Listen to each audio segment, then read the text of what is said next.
కాళేశ్వరంపై justice Ghosh రిపోర్టును సవాల్ చేస్తూ హైకోర్టులో పిటిషన్ వేశారు బీఆర్ఎస్ చీఫ్ కేసీఆర్, మాజీ మంత్రి హరీష్ రావు. ఇక హైకోర్టులో వేరువేరుగా పిటిషన్ దాఖలు చేశారు. జస్టిస్ ఘోష్ రిపోర్టును నిలిపివేస్తూ ఆదేశాలు ఇవ్వాలని ధర్మాసనానికి రిక్వెస్ట్ చేశారు.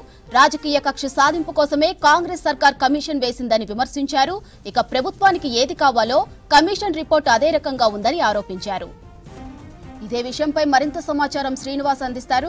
చెప్పండి శ్రీనివాస్, ఘోష్ కమిషన్ రిపోర్ట్ ను కేసీఆర్ హైకోర్టులో సవాల్ చేసినట్లు తెలుస్తుంది. దీనిపై అప్డేట్స్ ఏంటి? మాధురి, కాళేశ్వరం కమిషన్ రిపోర్టు మీద ఈరోజు బీఆర్ఎస్ హైకోర్టుకు వెళ్ళింది. అందులో కేసీఆర్ అట్లనే హరీష్ రావు ఇద్దరు కూడా హైకోర్టులో పిటిషన్ దాఖలు చేశారు. కాళేశ్వరం కమిషన్ రిపోర్టుకు వ్యతిరేకంగా దాని మీద స్టే ఇవ్వాలని ఈరోజు హైకోర్టుకు వెళ్ళారు. వాస్తవానికి గత కాళేశ్వరం కమిషన్ రిపోర్ట్ ఇచ్చిన తర్వాత క్యాబినెట్ సమావేశం జరిగింది. క్యాబినెట్ సమావేశంలో దీని మీద పూర్తి స్థాయిలో చర్చించారు. ఆ తర్వాత మనకున్నటువంటి సమాచారం ఏంటంటే ముఖ్యమంత్రి కూడా మీడియాతో మాట్లాడారు. సో కాళేశ్వరం కమిషన్ రిపోర్ట్లో కూడా చాలా అంశాలు పొందుపరిచారు. కాళేశ్వరం ప్రాజెక్టు నిర్మాణంలో జరిగినటువంటి అవకతవకలకు సంబంధించి ఆర్థిక అవకతవకలు కావచ్చు, లేదంటే నిర్ణయాలు కావచ్చు, ఎగ్జిక్యూషన్ మొత్తం కూడా అవకతవకలు జరిగాయనేది కాళేశ్వరం కమిషన్ ఇచ్చినటువంటి రిపోర్ట్. ఈ రిపోర్టు మీద ఒక టెక్నికల్ టీంతో, ఒక అధికారుల టీంతో కూడా రాష్ట్ర ప్రభుత్వము కమిటీ వేసింది. ఆ కమిటీ కూడా ఒక రిపోర్ట్ ఇచ్చింది. సో మొత్తానికి గతంలో చేసినటువంటి తప్పులు, అంటే కాళేశ్వరం ప్రాజెక్టు నిర్మాణంలో చేసినటువంటి తప్పుల మీద ఖచ్చితంగా రాష్ట్ర ప్రభుత్వము చర్యలు తీసుకున్నటువంటి అవకాశాలు ఉన్నాయనేది బీఆర్ఎస్ ముఖ్య నేతలకు ఉన్నటువంటి సమాచారం. అంటే కేసీఆర్ కావచ్చు, హరీష్ రావు కావచ్చు, తర్వాత కేటీఆర్ కావచ్చు. దీంతో గత కొన్ని రోజులుగా కేసీఆర్ ఫామ్ హౌస్లో అటు హరీష్ రావు, ఇటు కేటీఆర్ ముగ్గురు కూడా సమావేశమవుతూ వస్తున్నారు. ఇంకొక వైపు కరీంనగర్ మాజీ ఎంపీ బోయినపల్లి వినోద్ కుమార్ కూడా వీళ్ళతోటి జాయిన్ అయ్యి గత కొన్ని రోజుల నుంచి కూడా చర్చలు చేస్తున్నారు. ఖచ్చితంగా రాష్ట్ర ప్రభుత్వము చర్యలు తీసుకున్నటువంటి అవకాశం ఉంది. దీన్ని అడ్డుకోవాలంటే ఏం చేయాలన్నటువంటి విషయాల మీద సుదీర్ఘంగా చర్చిస్తున్నారు. అయితే 7వ తారీఖున సాయంత్రము, ఈ నెల 7వ తారీఖున సాయంత్రం ఢిల్లీ వెళ్ళారు హరీష్ రావు. వెళ్ళి అక్కడ న్యాయ నిపుణులతోటి సంప్రదింపులు జరిపారు. 8వ తారీఖున హైదరాబాద్ వచ్చారు. వచ్చిన తర్వాత మళ్ళీ కేసీఆర్ తోటి సమావేశమయ్యారు. అటు హరీష్ రావు, ఇటువైపు కేటీఆర్ గత కొన్ని రోజుల నుంచి కూడా సమావేశం అవుతూ ఏం చేద్దాం, ఇప్పటికే కాళేశ్వరం ప్రాజెక్టు విషయంలో వాస్తవానికి బీఆర్ఎస్కు చాలా పెద్ద ఎత్తున డ్యామేజ్ అవుతూ వస్తుంది. అంటే పబ్లిక్లోనూ, ఇంకొక వైపు కొంత పార్టీ పరంగా కూడా.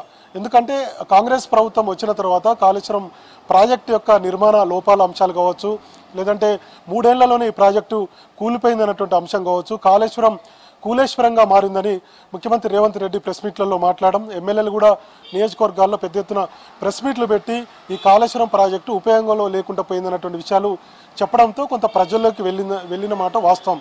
దీంతో కొంత బీఆర్ఎస్ ఇరకాటంలో పడింది. అన్ని వేల కోట్ల రూపాయలు, దాదాపుగా 1,10,000కు పైగా కోట్ల రూపాయలతోటి అప్పులు తీసుకొచ్చి కట్టినటువంటి ప్రాజెక్టు బీఆర్ఎస్కు కొంత మైనస్గా మారింది. ఇంకొక వైపు రాష్ట్ర ప్రభుత్వం కూడా జస్టిస్ పీసీ ఘోష్ కమిషన్ను ఏర్పాటు చేసిన సమయంలో మొత్తం కూడా కాళేశ్వరం ప్రాజెక్టులో జరిగినటువంటి అవకతవకలు కావచ్చు, ఇవన్నీ కూడా పూర్తి స్థాయిలో నివేదిక ఇవ్వాలని రాష్ట్ర ప్రభుత్వము జస్టిస్ పీసీ ఘోష్ ఏర్పాటు చేయడం జరిగింది. ఆయన ఆ కమిషన్ కూడా మొత్తం కూడా ఒక ఏడాదిన్నర పాటు దాదాపుగా 115 మంది, అందులో కేసీఆర్ ఉన్నారు, తర్వాత మాజీ ఆర్థిక శాఖ మంత్రి ఈటల రాజేందర్ కావచ్చు, లేదంటే అప్పటి ఇరిగేషన్ శాఖ మంత్రి హరీష్ రావు కావచ్చు, వీళ్ళందరినీ విచారించింది. దాదాపుగా 115 మందిని విచారించి మొత్తానికి ఒక రిపోర్ట్ రెడీ చేసింది. ఆ రిపోర్టును జూలై 31వ తారీఖున రాష్ట్ర ప్రభుత్వానికి ఇచ్చింది. రాష్ట్ర ప్రభుత్వం ఆ రిపోర్టు మీద ఒక టెక్నికల్ కమిటీని ఏర్పాటు చేసింది. ఆ అధికారుల కమిటీ కూడా రిపోర్ట్ ఇచ్చింది, క్యాబినెట్లో చర్చించింది. ఫైనల్గా పూర్తి స్థాయిలో అప్పటి ఉన్నటువంటి ప్రభుత్వ పెద్దలు, అంటే కేసీఆర్, హరీష్ రావు ఇద్దరు తప్పు చేశారు. అట్లనే ఇందులో ఉన్నటువంటి అధికారులు కూడా తప్పిదం ఉందనేది కాళేశ్వరం కమిషన్ చెప్పింది. అట్లనే టెక్నికల్ కమిటీ, అంటే రాష్ట్ర ప్రభుత్వం ఏర్పాటు చేసినటువంటి అధికారుల కమిటీ కూడా తేల్చింది. చర్యలు తీసుకోవచ్చు అనేది ఈ కమిషన్ యొక్క ఉద్దేశము, అట్లనే అధికారుల కమిటీ యొక్క ఉద్దేశం. సో దీంతో ఖచ్చితంగా ఇరకాటంలో పడేటువంటి అవకాశాలు ఉన్నాయని భావించినటువంటి బీఆర్ఎస్, అటు కేసీఆర్ కావచ్చు, హరీష్ రావు కావచ్చు, వీళ్ళందరూ కూడా తప్పిదం ఉందని తేల్చింది. కాబట్టి సో దీని నుంచి ఖచ్చితంగా ఎదుర్కోవాలి. కక్షపూరితంగానే, కుట్రలో భాగంగానే, రాజకీయ కుట్రలో భాగంగానే మమ్మల్ని ఇరకాటంలో పెట్టేటువంటి ప్రయత్నం రాష్ట్ర ప్రభుత్వం చేస్తుందని ఆరోపణలు చేస్తూ ఈరోజు హైకోర్టుకి వెళ్ళారు. హైకోర్టులో మరి రేపు విచారణకు వచ్చేటువంటి అవకాశాలు ఉన్నాయి. సో ఢిల్లీ లెవెల్లో అక్కడ ఉన్నటువంటి న్యాయ నిపుణులతోటి చర్చలు జరిపి మొత్తానికి హైకోర్టుకి అయితే వెళ్ళారు. వాస్తవానికి ముందు నుంచి సుప్రీంకోర్టుకు వెళ్ళబోతున్నారు కాళేశ్వరం కమిషన్ రిపోర్టు మీద అనేది మనకున్నటువంటి సమాచారం.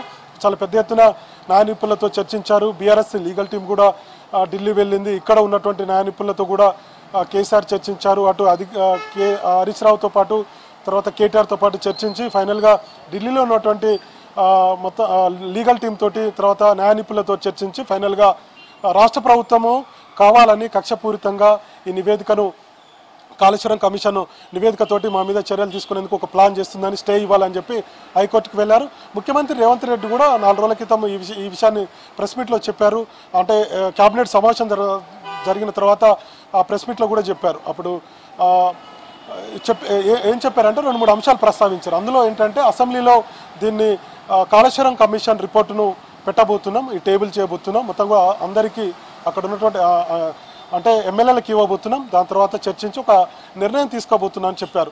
సో కాబట్టి ఖచ్చితంగా న్యాయస్థానాలను ఆశ్రయిస్తేనే దీని మీద స్టే వచ్చేటువంటి అవకాశం ఉంది.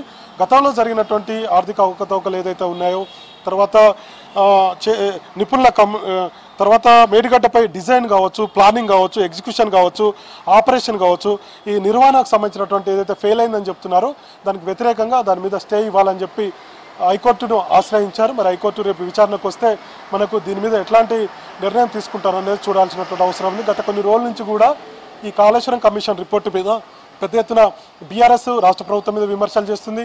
తర్వాత రేవంత్ రెడ్డిని టార్గెట్ చేస్తూ విమర్శలు చేస్తున్నారు. ఇంకొక వైపు అధికార కాంగ్రెస్ పార్టీ కూడా కాళేశ్వరం కమిషన్ నివేదిక మీద వాళ్ళు కూడా మాట్లాడుతూ బీఆర్ఎస్ మీద విమర్శలు చేస్తున్నారు. మొత్తానికి దాదాపుగా 1,10,000 కోట్ల రూపాయల ఈ కాళేశ్వరం ప్రాజెక్టు నిర్మాణంలో మొత్తం ప్రజా ధనం దుర్వినియోగం అయిందనేది కాంగ్రెస్ పార్టీ ఆరోపిస్తున్నటువంటి మాట. ఎందుకంటే రిపోర్ట్ వచ్చిన తర్వాత ఈ విషయాల మీద పెద్ద ఎత్తున అటు ఎమ్మెల్యేలు మాట్లాడుతున్నారు, ముఖ్యమంత్రి కూడా మాట్లాడారు, ఇరిగేషన్ శాఖ మంత్రి కూడా దీని మీద ప్రస్తావించారు, ఒక పవర్ పాయింట్ ప్రజెంటేషన్ కూడా ఇచ్చారు. సేమ్ టైంలో బీఆర్ఎస్ కూడా ఒక పవర్ పాయింట్ ప్రజెంటేషన్ ఇచ్చి రిపోర్ట్ ఇచ్చిన తర్వాత ఈ రిపోర్టు అనుకూలంగా ఒక 60 పాయింట్లు బయటకు వచ్చింది, లీక్ ఇచ్చింది, రాష్ట్ర ప్రభుత్వం మమ్మల్ని బదనం చేసేటువంటి ప్రయత్నం చేస్తుందని హరీష్ రావు కూడా తెలంగాణ భవన్లో పవర్ పాయింట్ ప్రజెంటేషన్ ఇచ్చారు. దీని మీద అన్ని జిల్లాల్లో కూడా జిల్లా పార్టీ కార్యాలయాల్లో కూడా బీఆర్ఎస్ నాయకులు కార్యకర్తలందరూ కూడా ఈ పవర్ పాయింట్ ప్రజెంటేషన్ చూసే విధంగా ఏర్పాట్లు కూడా చేసుకున్నారు. సో రెండు వైపులా అటు రాష్ట్ర ప్రభుత్వం బీఆర్ఎస్ మీద విమర్శల ఆరోపణలు చేసింది ఈ కాళేశ్వరం కమిషన్ రిపోర్టు తర్వాత, ఇంకొక వైపు బీఆర్ఎస్ కూడా సేమ్ టైంలో ప్రభుత్వం మీద ఆరోపణలు చేస్తూ వస్తుంది. ఇంకొక వైపు ఈ కాళేశ్వరం కమిషన్ రిపోర్టును అసెంబ్లీలో పెట్టిన తర్వాత ప్రజలకు కూడా అందించాలి, దీన్ని తెలుగులో ట్రాన్స్లేట్ కూడా చేయాలని ప్రభుత్వం నిర్ణయం తీసుకుంది. గతంలో జరిగినటువంటి తప్పులు ఇవన్నీ కూడా కాళేశ్వరం కమిషన్ ఇచ్చినటువంటి రిపోర్టు, అధికారుల కమిటీ ఇచ్చినటువంటి రిపోర్టు ఇవన్నీ కూడా ప్రజలకు తెలవాలి. ఎందుకంటే ఇంత పెద్ద ఎత్తున దాదాపుగా 87,000 కోట్ల రూపాయలు 1,10,248 కోట్ల రూపాయలు ఈ కాళేశ్వరం ప్రాజెక్టుకు ఖర్చు అయితే వాస్తవానికి అంతకుముందు ఉన్నటువంటి ఎస్టిమేషన్ ఏంటంటే దాదాపుగా 35,000 కోట్ల పైచిలుకుతోటి కాళేశ్వరం ప్రాజెక్టు నిర్మించాలనుకున్నారు. కానీ కొంత డిజైన్లు మార్చడం, తర్వాత తమిడేటి దగ్గర నిర్మాణం చేపట్టాల్సినటువంటి బ్యారేజ్ని మేడిగడ్డ దగ్గర నిర్మాణం చేపట్టడం, తర్వాత మేడిగడ్డలో బ్యారేజ్లో 2 పిల్లర్స్ కుంగిపోవడం, తర్వాత పూర్తి స్థాయిలో అది ప్రజలకు ఉపయోగపడలేదన్నటువంటి ఏదైతే ఆరోపణలు విమర్శలు ఇవన్నీ ఉన్నాయి కదా, దీని మీద కాళేశ్వరం కమిషన్ ఏర్పాటు చేయడం, తర్వాత రిపోర్టు రావడం, రిపోర్టు కూడా రాష్ట్ర ప్రభుత్వానికి కాళేశ్వరం కమిషన్ రిపోర్ట్ ఇవ్వడం, తర్వాత దీని మీద కేబినెట్ సమావేశంలో చర్చించి ఒక నిర్ణయం తీసుకోవడం. సో మొత్తానికి ప్రజలు అందరూ కూడా పెద్ద ఎత్తున ప్రజల్లో కూడా చర్చ జరుగుతుంది. కాబట్టి దీని మీద కొంత బీఆర్ఎస్కు వాస్తవానికి నెగిటివ్ అయింది, కొంత ప్రజల్లో కూడా చర్చ జరుగుతుంది. కాళేశ్వరం ప్రాజెక్టు కట్టి వేస్ట్ అయింది అనేటువంటి చర్చ వాస్తవానికి అధికార పార్టీగా కాంగ్రెస్ ప్రభుత్వం ప్రజల్లోకి తీసుకువెళ్ళింది అనేది కూడా రాజకీయ విశ్లేషకుల్లో ఉన్నటువంటి చర్చ. కాబట్టి దీన్ని డ్యామేజ్ నుంచి బయటపడాలంటే ఆప్షన్ బీఆర్ఎస్కు న్యాయస్థానాలు ఆశ్రయించినాయి. కాబట్టి అందులో భాగంగానే గత కొన్ని రోజుల నుంచి కేటీఆర్, హరీష్ రావు, తర్వాత బోయినపల్లి వినోద్ కుమార్, తర్వాత మిగతా బీఆర్ఎస్ నేతలందరూ కూడా చర్చించి ఒక నిర్ణయం తీసుకొని హైకోర్టులో వేశారు. హైకోర్టు కనుక ఏమన్నా తీర్పు నెగిటివ్గా ఇస్తే, అంటే మొత్తం కాళేశ్వరం కమిషన్ రిపోర్ట్ ఇచ్చింది కదా, దాని మీద ఏమైనా వ్యతిరేకంగా తీర్పు వస్తే కనుక మళ్ళీ సుప్రీంకోర్టును ఆశ్రయించేందుకు కూడా బీఆర్ఎస్ సిద్ధమైంది. మొత్తానికి లీగల్ ఒపీనియన్ తీసుకుంది, న్యాయ నిపుణులతో చర్చించి ఫైనల్గా అటు హైకోర్టు కనుక ఇందాక మనం చెప్పినట్టుగా ఇక్కడ వ్యతిరేకంగా ఉన్న తీర్పు వస్తే సుప్రీంకోర్టును ఆశ్రయించేందుకు కూడా బీఆర్ఎస్ సిద్ధమైంది. అందులో భాగంగా ఈరోజు నిన్న హరీష్ రావు ఢిల్లీ వెళ్ళారు. ఇప్పటికీ హరీష్ రావు ఢిల్లీలో ఉన్నారు. న్యాయ నిపుణులతో చర్చించి ఆయన ఈరోజు సాయంత్రం హైదరాబాద్ వచ్చేటువంటి అవకాశం ఉంది. మొత్తానికి ఈలోపే హైకోర్టులో పిటిషన్ అయితే దాఖలు చేశారు. రేపు విచారణకు వస్తే ఎట్లా ఉంటుంది, దీని మీద ఏం చెప్తుంది హైకోర్టు అనేది చూడాలి. మరి స్టే అడిగారు, స్టే ఇస్తుందా లేదంటే ఇంకేమైనా నిర్ణయం ఉంటుందా అనేది చూడాలి. ఒకవైపు రాష్ట్ర ప్రభుత్వం కూడా అసెంబ్లీ సమావేశం ఏర్పాటు చేసి అసెంబ్లీ సమావేశంలో ఈ కాళేశ్వరం కమిషన్ ఇచ్చినటువంటి రిపోర్టుని టేబుల్ చేయాలనుకుంటుంది. దీని మీద పెద్ద ఎత్తున ప్రజల్లోకి తీసుకువెళ్లాలనుకుంటుంది.